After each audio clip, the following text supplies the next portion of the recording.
हमारे इलाके के लोग तलाक को लेकर के बहुत ही हसास है, इतना हसास कि लफ्ज तलाक बोलना भी नहीं चाहते हैं। वो सोचते हैं कि अगर हम तलाक का लफ्ज बोलेंगे तो बीवी को तलाक पड़ जाएगी। लेकिन वही दूसरी तरफ गफलत इतनी है कि दूसरे लफ्जों से वो अपनी बीवी को तलाक दे चुके होते हैं और वो सोचते तक नहीं कि हमने तलाक दी है। वो किस तौर पर, सिर्फ दो बातों का मैं यहाँ तज़किरा करूंगा और इंशाअल्लाह तफसीली वीडियो फिर कभी हम इस पर बनाएंगे। आमतौर पर जो हम देखते हैं वो ये है कि झगड़े में जब भी मियाँ बीवी आपस में झगड़ते हैं या इस तरह की कोई बातें होती है तो फौरी तौर पर ये कहते हैं कि मैं तुमको छोड़ दूंगा, या दूसरे लफ्ज में ये कहते हैं कि मैंने तुमको छोड़ दिया, जाओ चली जाओ। तो अब जरा बताएं कि लफ्ज तलाक तो नहीं बोलते हैं, लेकिन ये छोड़ दिया या छोड़ दूंगा, मैंने तुझे छोड़ दिया, इस तरह के जो अल्फाज कहते हैं तो फिर ये क्या है? अगर आप तलाक से डरते हैं तो तलाक का मतलब भी आपको समझ में आना चाहिए कि तलाक है क्या और तलाक के लफ्ज का माना क्या है। तो आपको बता दें कि मैंने छोड़ दिया, ये लफ्ज तलाक का हकीकी माना है। अगर आप सोचते हैं कि मैं लफ्ज तलाक नहीं बोलूंगा बीवी को तलाक पड़ जाएगी, तो ये लफ्ज भी आप नहीं बोल सकते। हमें बहुत सारे लोग ऐसे हैं गांव समाज में जिसे हम पर्सनली जानते हैं, बहुत सारे लोग आके राता भी करते हैं कि हमने इस तरह की बातें कह दी है तो क्या होगा, हमने तो तलाक कहा ही नहीं। तो जानकारी के लिए आपको बता दें कि अगर आप अपनी बीवी को छोड़ दिया या छोड़ दूंगा इस तरह की बातें कह रहे हैं या उनसे इस तरह की बातें कर रहे हैं तो गोया आप तलाक ही बोल रहे हैं। अब तलाक कब पड़ेगी ये भी जानना जरूरी है। बहुत सारे लोग ये सोचेंगे कि हमने तो कह दिया है तो हमारी तलाक हो गई, तो बहुत सारे लोग इसमें भी जो है गलतफहमी में रहती है, तलाक होती है फिर भी सोचते हैं कि नहीं होती हुई।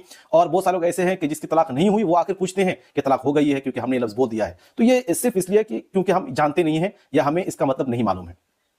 तो आपको बता दें कि अगर आपने कभी भी अपनी बीवी को यह कहा कि मैंने तुमको छोड़ दिया, तो इससे एक तलाक पड़ जाएगी। और इसी बात को अगर आपने कई बार रिपीट में कहा, 2 बार या 3 बार कहा, तो जितनी बार आप कहते जाएंगे उतनी तलाकें पड़ती चली जाएंगी। यानी आपने कहा कि मैंने तुझे छोड़ दिया, फिर आपने इस तरह से एक बार और कहा, फिर आपने एक बार और कहा, तो 3 तलाक पड़ जाएंगी, जिसको तलाक मुगल्लज़ा कहते हैं। फिर इसको कैसे हल करना है इसके बारे में आप उलमा से है ना राब्ता कर लें। और अगर आपने ये कहा कि मैं तुमको छोड़ दूंगा, आमतौर पर लोग झगड़े में इसी तरह की बात करते हैं, जब बीवी बात नहीं मानती है, झगड़ती रहती है, जबान चलाती रहती है, या फिर जो वो कहता है वो नहीं सुनती है, तो इस तरह की बातें कहते हैं कि अगर तुमने ये नहीं किया तो तुम्हें छोड़ दूंगा, या ऐसा करने से मैं तुम्हें छोड़ दूंगा, वो करने से मैं तुम्हें छोड़ दूंगा। तो अगर आप छोड़ दूंगा छोड़ दूंगा छोड़ दूंगा इस तरह का इस्तेमाल किए जा रहे हैं तो इसके कहने से बीवी पर तलाक नहीं पड़ेगी, तलाक वाकई नहीं होगी। दोनों में फर्क यह है कि एक जो है ये पास्ट में है कि मैंने तुमको छोड़ दिया, और दूसरा जो है वो फ्यूचर में है, यानी मैं तुमको छोड़ दूंगा। तो जहां आप इस्तेमाल कर रहे हैं मैंने तुमको छोड़ दिया, उससे तलाक वाकई हो जाएगी। और जहां आप ये कह रहे हैं कि मैं तुमको छोड़ दूंगा, उससे तलाक वाकई नहीं होगी, क्योंकि यह महज एक वादा है, उससे आप तलाक नहीं दे रहे हैं और ना ही आप तलाक दिए हैं। लेकिन इस तरह के अल्फाज इस्तेमाल करने से गुरेज करना चाहिए। अगर कभी ऐसी नौबत आ जाए, तलाक देने की नौबत आ जाए, तो ठंडे दिमाग से सोचें और जो सही तरीका है उस पर आप तलाक दें।